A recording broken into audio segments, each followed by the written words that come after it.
1965 June 23 ഹസ്റ്റൺ, Texas. അന്ന് ഹസ്റ്റണിലെ ഒരു ശാന്തമായ റെസിഡൻഷ്യൽ പ്രദേശത്ത് അയൽവാസികൾ പോലീസിനെ വിളിക്കുന്നു. കാരണം ഒരു വീട്ടിൽ നിന്ന് പുറത്തേക്ക് വന്ന അസഹ്യമായ ദുർഗന്ധം.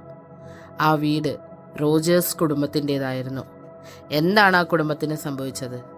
Welcome to our channel mysterious world.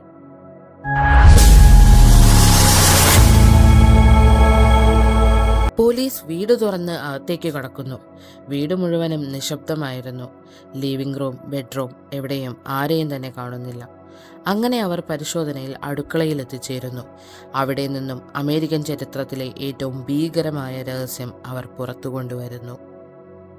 അടുക്കളയിലെ ഫ്രിഡ്ജ്. പോലീസ് മന്ദഗതിയിൽ അത് തുറക്കുന്നു.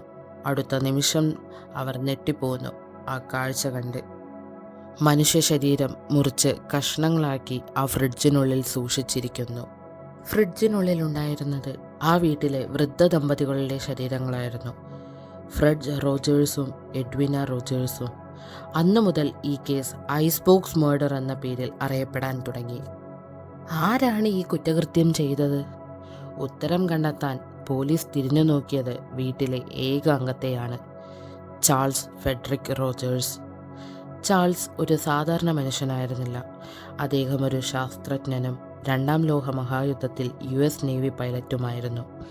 കൂടാതെ ഷെൽ ഓയിൽ കമ്പനിയിൽ ജോലി ചെയ്ത സെസമോളജിസ്റ്റും. പക്ഷേ അയൽവാസികൾ അദ്ദേഹത്തെക്കുറിച്ച് പറയാൻ ഒരേ ഒരു വാക്ക് മാത്രമേ ഉണ്ടായിരുന്നുള്ളൂ: സ്ട്രേഞ്ച്. ചാൾസ് വീടിന് പുറത്തിറങ്ങാറില്ല. വാതിൽ തുറന്നു വന്ന് ആരോടും സംസാരിക്കാറില്ല.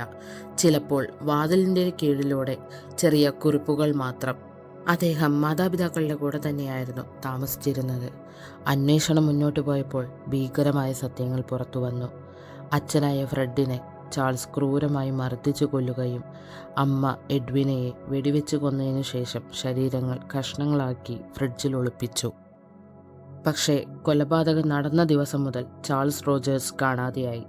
വീട്ടിൽ അദ്ദേഹത്തിൻ്റെ മുറിയിൽ നിന്ന് രക്തക്കറകളും കൊലപാതകവുമായി ബന്ധപ്പെട്ട തെളിവുകളും പോലീസുകാർക്ക് ലഭിച്ചുവെങ്കിലും ഈ കേസിലെ പ്രധാന പ്രതി ചാൾസ് ആണെന്ന് മനസ്സിലാക്കിയിട്ടും അയാളെ കണ്ടെത്താൻ പോലീസുകാർക്ക് കഴിഞ്ഞില്ല. ചാൾസ് വായുവിൽ ലയിച്ചതുപോലെ അപ്രത്യക്ഷനായി. അമേരിക്ക മുഴുവൻ വൻതോതിൽ തിരച്ചിൽ നടത്തി. വർഷങ്ങൾ കടന്നുപോയി.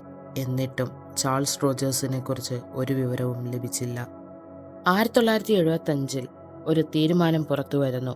നിയമപരമായി ചാൾസ് റോജേഴ്സ് മരിച്ചതായി പ്രഖ്യാപിച്ചു. പക്ഷേ ഇതുവരെയും ചാൾസിൻ്റെ മൃതദേഹം കണ്ടുകിട്ടിയിട്ടില്ല. മരിച്ചതിന് തെളിവുകളും ലഭിച്ചിട്ടില്ല. അതുകൊണ്ട് തന്നെ ഈ കേസ് ഇന്നും ഒരു രഹസ്യമാണ്. കാലക്രമേണ വിവിധ കോൺസ്പിറസി തിയറികൾ ഉയർന്നു. ചിലർ പറയുന്നു ചാൾസ് CIA ബന്ധമുള്ള ആളായിരുന്നു. ചിലർ അദ്ദേഹത്തെ UFK വധവുമായി പോലും ബന്ധിപ്പിച്ചു. പക്ഷേ ഇതിനൊന്നും ഉറച്ച തെളിവുകളൊന്നും തന്നെയില്ല.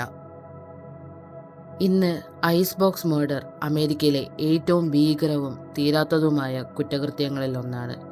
മാതാപിതാക്കളെ ക്രൂരമായി കൊലപ്പെടുത്തുകയും പക്ഷേ പിടിക്കപ്പെടാതെ രക്ഷപ്പെടുകയും ചെയ്തു. അവസാനം ഒരു ചോദ്യം മാത്രം ബാക്കി: ചാൾസ് റോജേഴ്സ് ഒരു കൊലയാളിയാണോ?